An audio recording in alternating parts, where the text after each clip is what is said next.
Welcome to the Roaming Yeti podcast, where we share travel stories full of nostalgia, interesting locations, and the tales behind those locations. I am your host and head Yeti, Beth Scalacci, and recently we took a little pit stop outside of Columbus, Ohio, to check out the BrewDog's DogHouse Columbus Hotel, and I really just sort of wanted to share our experience there. We had heard about this hotel and brewery. I really can't remember where I heard about it, but we decided it might be a great place to check out on our way home from college move-in. We love craft beer and we love visiting breweries, and we just thought we should treat ourselves to a night off. And that brings up something that I would really like for us to normalize and start promoting, this idea of a recovery trip. Or stay just one night after dropping kids off at college, or moving a kid in somewhere, or even after a wedding. People do baby moons, that they're going on vacation before the baby is born. So why not after drop off? It's a lot of emotions. Depending on how far the move is, it can be physically draining as well. So I think we just deserve a moment and relax and recharge before heading back into our house and our everyday lives. Like who's with me? I really let's normalize this as a thing, and start this. And also hotels and resorts, if you're listening, I'm sure you're probably not, but if you would happen to hear this, offer a college drop-off package or some kind of special, especially if you're in a college town, or around a college town, or you're on a major route. We were heading home from Cincinnati, and Columbus is, on the way. And so it was perfect. Offer a package of a 1 or 2 night stay. That's my free marketing advice to you, hotels and resorts. I'll give you that one for free. The next one, you'll have to pay like the rest of my customers do. But I also think this is a great time to mention, this episode is not an ad. It is not sponsored in any way. We sought out the place. We paid for our stay. We paid for everything included in our stay. However, again, if any place is listening and they want to sponsor or offer us a free trip, hit me up. I'm all ears. I'm here for it.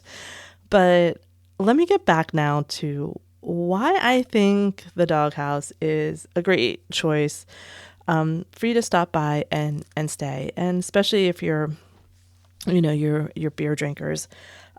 It's located in Canal, Winchester, Ohio. It's about 20 miles outside of Columbus.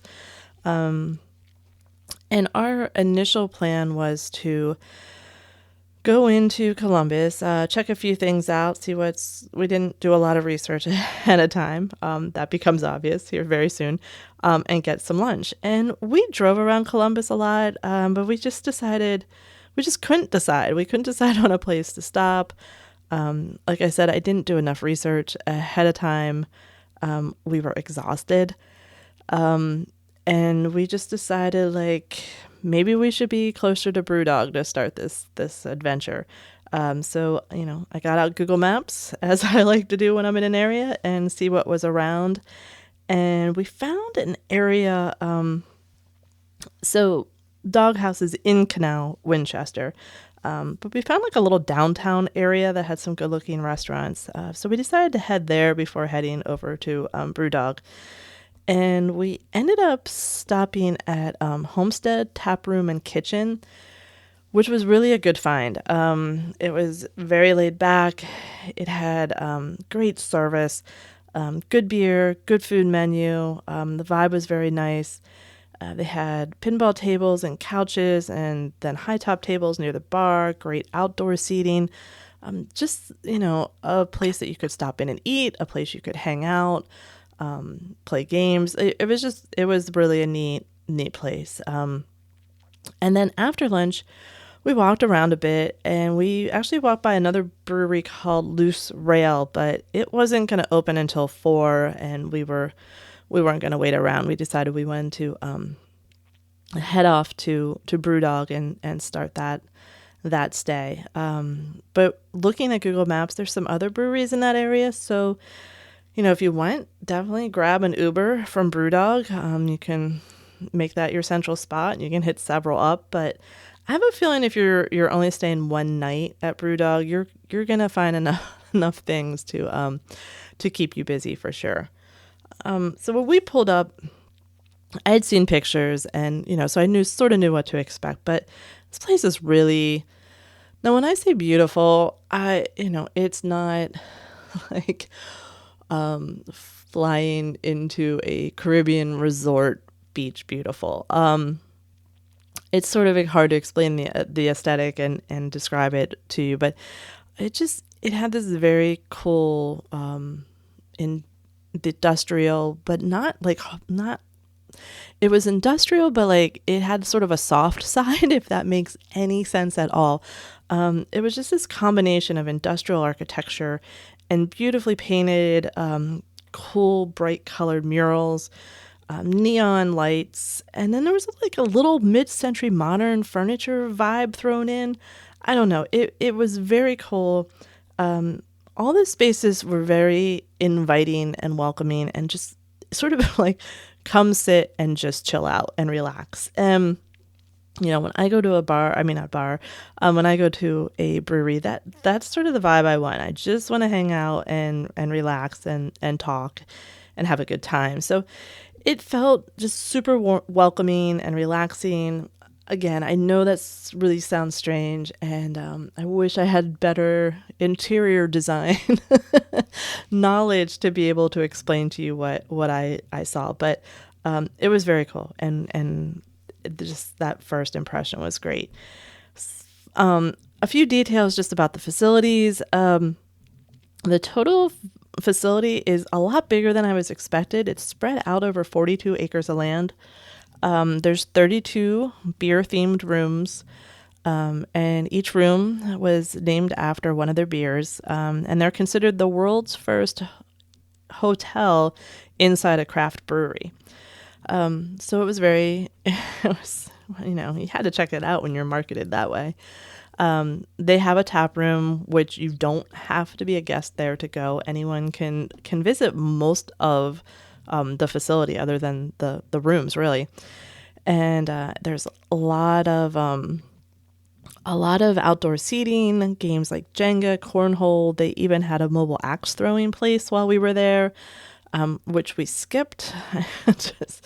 It just seemed a little dangerous for me at that point. They had a dog park for our four-legged friends, which was really fun and neat to see the dogs hanging out there. They had fire pits.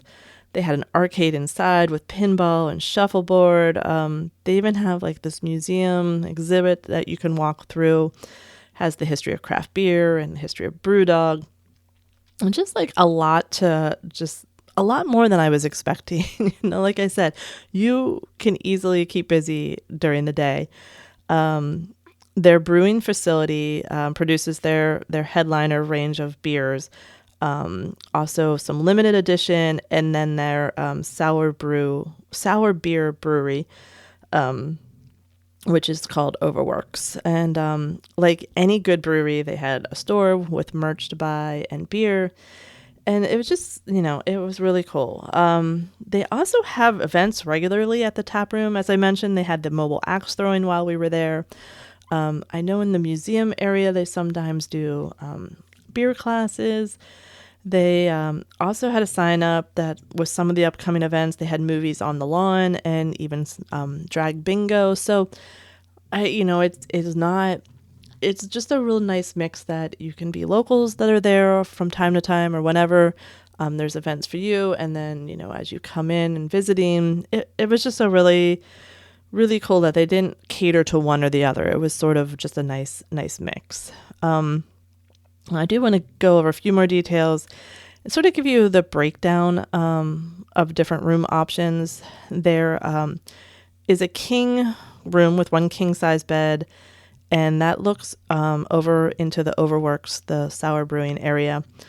And those start at $190. So these prices I looked up these prices and I went through their calendar on their line and tried to find the lowest rates.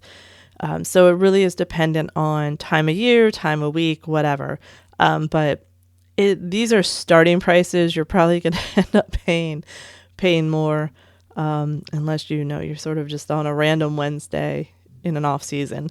But the king is $190. The patio standard king has is a similar overworks view. They're on the ground floor and they have like a semi-private patio space that you can walk onto. Now, this is again the patio standard king, and that's the only type that's eligible for pets to stay. And those rooms start at $210. There's a double queen room that, again, obviously has the double queen beds. They're all on the second floor. Those start at $200. There's the punk suite, which is where we stayed. It's a king bed suite. You can, if you pay more, get an optional rollaway bed. It has courtyard views, separate living and entertainment space, has a television, sectional, and an in-room wet bar. And the Brewmaster Suite's an even bigger suite. Oh, I'm sorry. The Punk Suite starts at $270 a night. And then the Brewmaster Suite has picture windows, again, separate living. It's just a little bigger, I think, than the Punk. And that pricing starts at $345. Also, I believe it does not look into the courtyard, which I'll talk about in a bit, why that might be a little bit of an advantage. Checking in, the tap room opens at 11. Check-in for the hotel is at 4. So we got there a little bit before 4 and had to wait until our room was ready, which was no big deal. But the nice thing is, upon check-in, you get a check-in beer from their small bar that's part of the hotel lobby. And so I went with a Hazy Jane Peach, and it was so good. They didn't have it in the tap room. I couldn't find it anywhere else on the facility, but if I find it again, I'm definitely getting it. It had an ABV of 5%, so 5% alcohol, which is perfect for me if I'm going to have a few beers throughout the day. I like to keep it low and slow. And John had the mango version of the Hazy Jane, which was also pretty good. It had a higher ABV of about 7%. So like I said, we got into our room then. Like I said, we stayed in the Punk Suite, and it had a lot of amenities. Like I said, there's a wet bar, mini bar, that had a fridge full of beer and soda and ciders, and then the mini bar actually up in the shelves had spirits too, all extra, of course. There was a mini keg. There's a mini keg in the wet bar that you can pre-order. A mini keg, I believe the pricing looked like it started at about $60.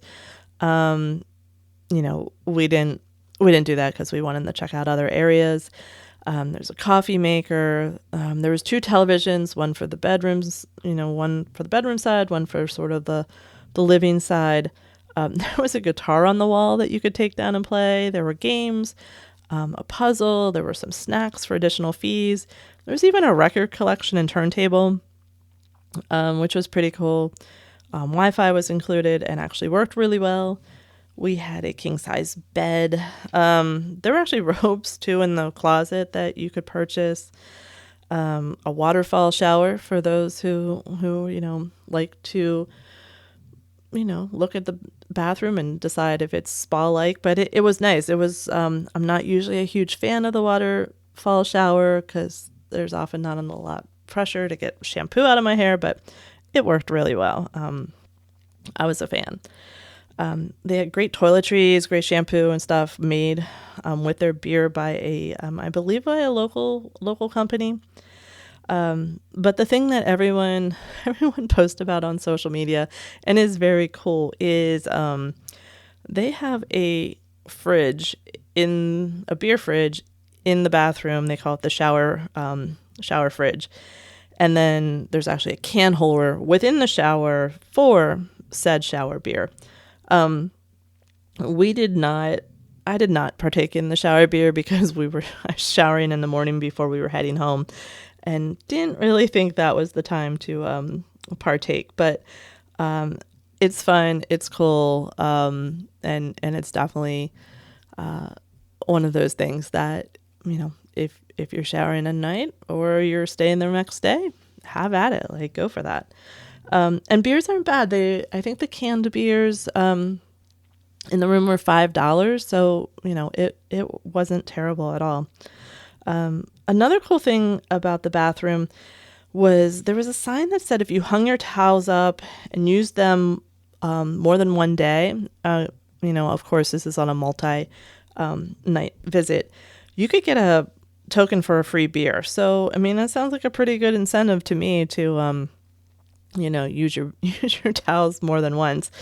And it was fun. But I mean, there's so much in the room, at least in the suite. You basically wouldn't have to leave the room, but there was just way too much for us to check out. And I sort of touched on some of the merch found in the rooms, but just to give you an idea of how extensive it was, there was robes, there were patches. We actually took a patch home. You could buy the puzzle. They had a lot of cool branded glassware, cool branded coffee mugs, bottle openers. You could even purchase the records the LPs that they had there. So a little bit of everything for everyone. As far as the room size, like I said, it was really nice. It was a suite. It was bigger than a lot of suites I've been in. The mini bar, you walked in, the mini bar was on your right. The sectional was in front of us. That was sort of the living area. There was this really cool, probably custom designed like wood and metal divider that had drawers. It had a TV on each side. Tons of BrewDog art on the walls. They look like those cool screen printed concert posters. And they were really cool. Like, everything was just so well done. Themed and branded, but like not knocking you over the head with it. Like, it was done really well. They also have this huge neon style LED light over the bed. And funny story is, when it was time for me to go to bed, I couldn't find the switch to it. Pro tip, it's on a cord that comes down the side of the headboard. And ours was on the opposite side from where I was sleeping. So I didn't discover it until morning. So pro tip, if you stay in a suite or you stay in one of the rooms and can't find it, look for the cord along the headboard. It was fine. It didn't really bother me at night. I slept no problem. But pro tip there for you. The one thing I will say about the suite was that it did face the outdoor courtyard area of the tap room, which would not be a problem for most people, I'm sure. But I'm a light sleeper, and I go to bed way earlier than most people. So if you're staying up until after the tap room's closed, after 11 o'clock, you're good to go. But it did create some white noise. I sleep with earplugs anyhow, so it wasn't really a problem. But I just thought if you're a light sleeper, pack your earplugs, or maybe head into one of the internal rooms. But as far as the bed was really comfortable, and probably one of the best pillows. I know it sounds so stupid, but if you go to hotels and you've been on those pillows and they feel good, but next thing you know, like, they're flat and you wake up and you're just so uncomfortable. Like, this was a nice firm pillow. So, kudos to whoever decorated and set up these rooms, because it was a nice comfy bed and pillow. But, beyond the room, I was talking about some of the amenities. We did go to the quote unquote museum. And this area had really cool exhibits and stuff talking about history of craft beer and home brewing and BrewDog themselves.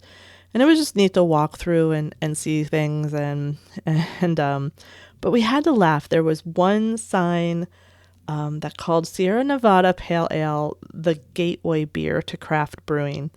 And it's so true. Like, John and I were talking, like, that's the first craft beer we had, like, and not together, like, at separate, we were not together at these points. Like, that was the first craft beer that I had that was like, oh, this is the kind of beer I want to drink. I don't want to drink the other beers anymore.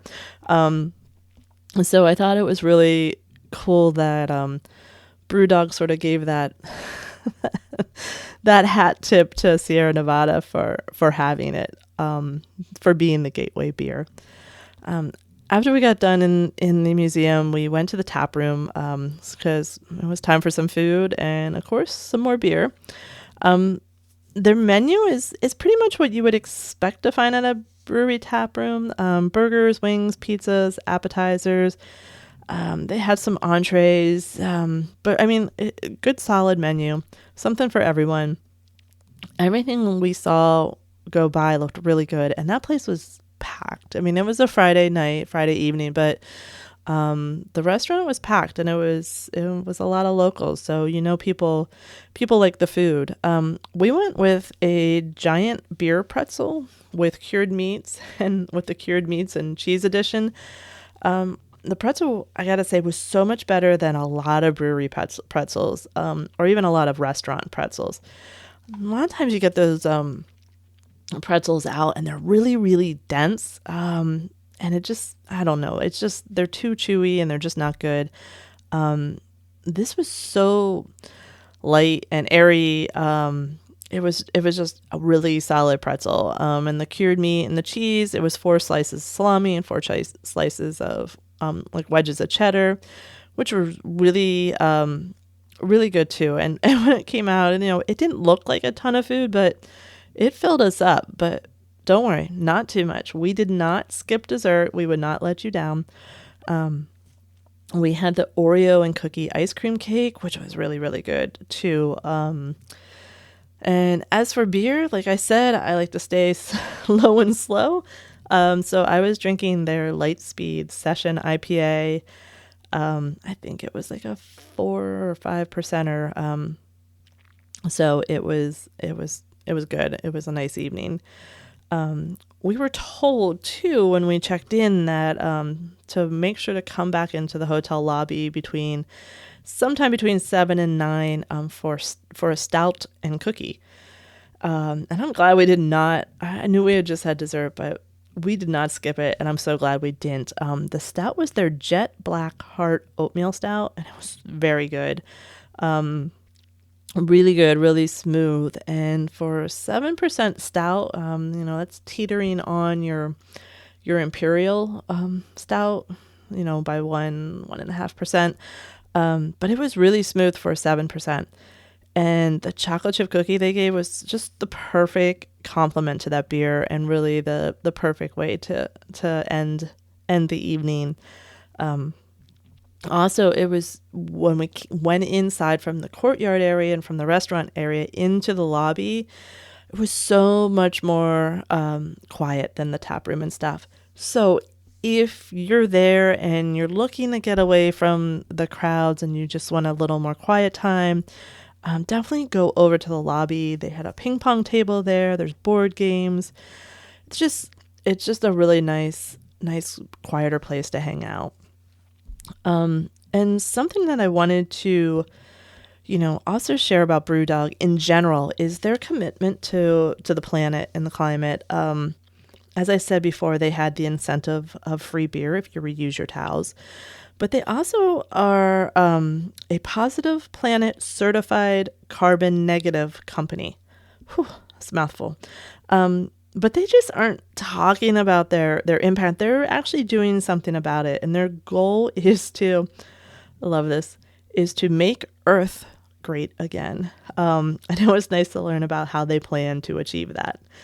So, like I said, we spent the night, and in addition to our check-in beer and our stout and cookies, We also got free breakfast as part of our stay, which was a nice surprise. So we headed down to the lobby before we checked out and headed out, back home. But they had a nice variety of pastries, cereal, yogurt, scrambled eggs, sausage, and potatoes. It was a really nice spread. Food was very tasty. And if you're hanging around, they even had free beer mimosas for you. Again, did not partake. We had 5.5 hour drive home, but definitely if you're staying in the area or you're staying a couple nights, take advantage of that. Like I think I said earlier, checkout is at 11. Checkout was super easy. If you take any merch from the room or you drink any of the in-room beverages, they're going to hit your credit card later in the day after they go through and clean, and they'll count everything. I never received a email about the room charges, the details, but I did see the amount hit my credit card, and I knew it was correct. It was the amount for 2 beers and a patch.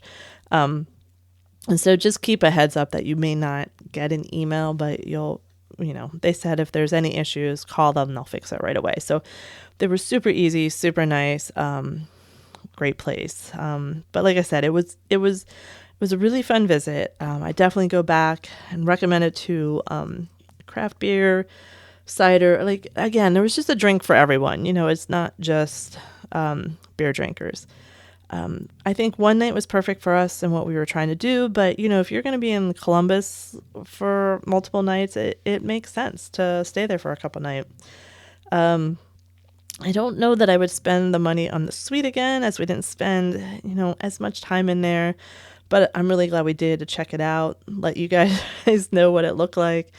Like I said, college move-in, it was stressful. It was 4 trips to the tiny Target, we call it. It's the little Target right on the border of campus. And then 1 trip, so 4 to tiny Target and 1 trip to the regular Target and a grocery trip. So it was a lot. It was a lot moving into the apartment. So this was just a really perfect way, just sort of to recharge before heading home and dealing with that. So, I would say if you're on a road trip that takes you through that area, definitely, consider spending a night. Just, pro tip, don't overdo it. You kind of drive in the morning. You don't want to be too hungover. But like I said, we had a really good time. I recommend it. In general, I recommend an after drop off resort stay or somewhere. Just don't go home right away. So thanks for joining me for my recap of our visit to BrewDog's DogHouse Hotel in Columbus. I hope these episodes inspire you to get out and roam, even in your own neighborhood. Please subscribe so you don't miss future episodes. And if you like what we're doing here, please leave a review and a rating. Also, to help support us, please head to Yeti to shop to pick up some Roaming Yeti merch. And talk to you soon, and keep roaming.